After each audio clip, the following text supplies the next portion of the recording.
ನಿನ್ನೆ ನಾವು ಊರಿಂದ ಬರುವಾಗ ಈ ಕೊಡಗಸನ ಹೂವು ಅಂತ ಹೇಳ್ತೇವೆ, ತುಳುವಿನಲ್ಲಿ ಕೊಡಂಚಿ ಹೂವು ಅಂತ, ಮತ್ತು ಬೇರೆ ಬೇರೆ ಹೆಸರುಗಳಿರ್ಬೋದು ಇದಕ್ಕೆ. ಅದನ್ನು ನಾವು ತಂದು ಈಗ ಅಮ್ಮನಿಗೆ ಬಹಳ ಇಂಟ್ರೆಸ್ಟ್ ಮೊದಲಿಂದಲೇ, ಸ್ವಯಂ ಇಚ್ಛೆಯಿಂದ ನಾನೇ ಮಾಡ್ತೇನೆ, ಅದನ್ನು ಶುದ್ಧ ಮಾಡ್ತೇನೆ, ಅದನ್ನು ಅಜುಪುತ್ತೇನೆ, ಹೂವನ್ನೆಲ್ಲ ತೆಗೆದು ಅದರ ಸೊಪ್ಪನ್ನೆಲ್ಲ ಸಪ್ರೇಟ್ ಮಾಡ್ತೇನೆ ಅಂತ ಹೇಳಿ ಕೂತ್ಕೊಂಡು ಈಗ ಮಾಡ್ತಾ ಇದ್ದಾರೆ. ನಾನು ಕೂಡ ಸೇರಿದ್ದೇನೆ. ಮತ್ತು ಇದನ್ನು ಅವರೇ ಹೇಳ್ತಾರೆ, ಇದನ್ನು ತೊಳೆದು ಮತ್ತು ಸ್ವಲ್ಪ ಉಪ್ಪು, ರುಚಿಗೆ ತಕ್ಕ ಉಪ್ಪೆಲ್ಲ ಹಾಕಿ ಒಣಗಿಸಿ ಸರಿ ಮತ್ತೆ ಅದನ್ನು ಫ್ರೈ ಮಾಡುವಂಥದ್ದು, ಅಥವಾ ಮಜ್ಜಿಗೆಯಲ್ಲಿ ಹಾಕಿ ಫ್ರೈ ಮಾಡಿ ಇದು ಒಣಗಿಸಿ ಮಾಡುವಂಥದ್ದು, ಅಥವಾ ತಂಬಳಿ ಮಾಡುವಂಥದ್ದು, ಇಂಥದ್ದೆಲ್ಲ ಅನೇಕ ಏನಿದೆ ಅರಿಯನಾಗೆ ನೀನಿರುವ ತನಕ ಈ ಥರ ಕೆಲಸ ಮಾಡೋದಂದರೆ ಅಮ್ಮನಿಗೆ ಭಾರಿ ಖುಷಿ. ಈಗ 95ರ ಪ್ರಾಯದಲ್ಲಿ ಕೂಡ ಇಂಥ ಸಣ್ಣ ಸಣ್ಣ ಪುಟ್ಟ ಕೆಲಸಗಳನ್ನು ಸಂತೋಷವಾಗಿ ಮಾಡ್ತಾರೆ. ಇದರಿಂದಲೇ ಅವರಿಗೆ ಆರೋಗ್ಯ ಮತ್ತು ನೆಮ್ಮದಿಯಂತೆ.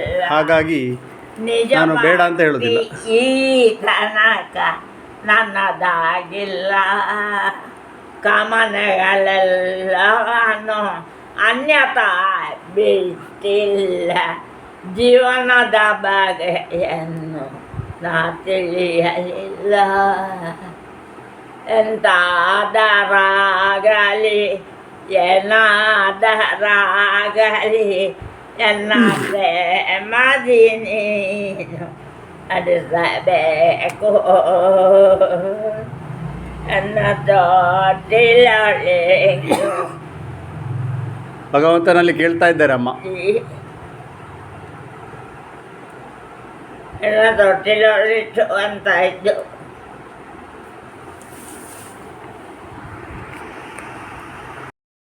ಕುಲಕೋಟಿಗಳು ಧರಿಸುವವೋ ರಂಗ,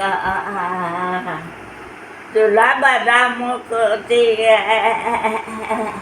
ಸುಲಭದ ಮಕುತಿಗೆ ಸುಲಭನೆಂದೆನಿಸಿದ ಜಲರುವನ ನನ್ನ ಮನವೇ ರಂಗ ಕಲಿಯುವುದರಿ ನಾಮವನೇ ಕುಲಕೋಟಿಗಳು ಧರಿಸುವ. ಈಗ ಒಂದು 10 ವರ್ಷದ ಮೊದಲು ವೀಣೆಯಲ್ಲಿ ನುಡಿಸ್ತಾ ಇದ್ರಿ ಇದನ್ನೆಲ್ಲ. ಹಂಗಲ್ಲ, ಇಬ್ಬರಿಲ್ಲ, ನನಗೊಬ್ಬ ಇದ್ದಿಲ್ಲ. ನಾನಿದ್ದೇನೆ ಕುಲದವರಿಲ್ಲ ಅಂತ ಹೇಳಬೇಡಿ.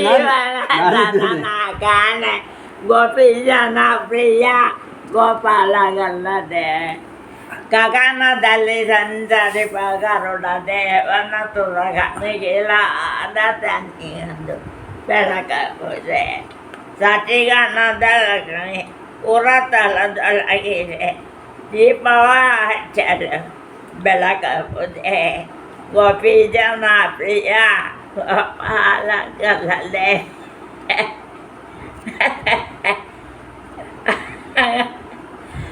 ಅದರಲ್ಲಿ ಒಂದು ಖುಷಿ, ಸಂತೋಷ ಅಮ್ಮನಿಗೆ.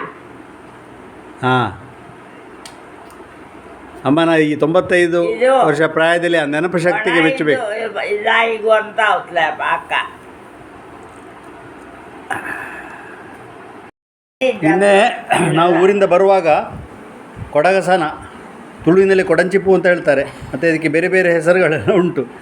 ಅದನ್ನು ತಂದದ್ದನ್ನು ಈಗ ನಾನು ಮತ್ತು ಅಮ್ಮ ಇಬ್ಬರು ಸೇರಿ ಅದನ್ನೆಲ್ಲ ಸೊಪ್ಪೆಲ್ಲ ತೆಗೆದು ಆ ಹೂ ಮಾತ್ರ ಅದನ್ನು ಕ್ಲೀನ್ ಮಾಡಿ ಅಮ್ಮ ಈಗ ಸಪ್ರೇಟ್ ಮಾಡಿದ್ದಾರೆ. ಅಮ್ಮನ ಸ್ವ ಇಚ್ಛೆಯಿಂದ ನಾನೇ ಮಾಡ್ತೇನೆ ಅಂತ ಅಮ್ಮ ಹೇಳಿದರು, ಹಾಗೆ ಅಮ್ಮನೇ ಮಾಡ್ತಾ ಇದ್ದಾರೆ. ಇದರಿಂದ ಅಮ್ಮನಿಗೆ ಸಂತೋಷ ಅಂತೆ. ಮೊದಲೆಲ್ಲ ಮಾಡ್ತಾ ಇದ್ದದರ ನೆನೆಸ್ತಾ ಇದ್ದಾರೆಲ್ಲ, ಪದ್ಯವನ್ನು ಹೇಳ್ತಾ ಸೂಚಿ ಮಾಡ್ತಾ ಇದ್ದಾರೆ. ಇದನ್ನು ಅಮ್ಮನೇ ಹೇಳಿದ್ರು. ಈಗ ಇದನ್ನೆಲ್ಲ ತೊಳೆದು ಬಿಸಿನಲ್ಲಿ ಇಟ್ಟು ಮತ್ತು ಉಪ್ಪು ಹಾಕಿ ಎಣ್ಣೆಯಲ್ಲಿ ಹುರಿಯುವಂಥ ವಿಷಯ, ತಂಬಳಿ ಮಾಡುವಂಥ ವಿಷಯ, ಮತ್ತು ಇದು ಆರೋಗ್ಯಕ್ಕೆ ಎಷ್ಟು ಉತ್ತಮ, ಜೀರ್ಣಶಕ್ತಿಗೆ ಎಷ್ಟು ಒಳ್ಳೆಯದು, ಮತ್ತು ಆಯುರ್ವೇದ ಶಾಸ್ತ್ರದಲ್ಲಿ ಇದಕ್ಕೆ ಹೆಚ್ಚಿನ ಮಹತ್ವ ಹೇಗೆ ಉಂಟು ಹೇಳೋದನ್ನೆಲ್ಲ ಅಮ್ಮ ಹೇಳ್ತಾ ಇರ್ತಾರೆ.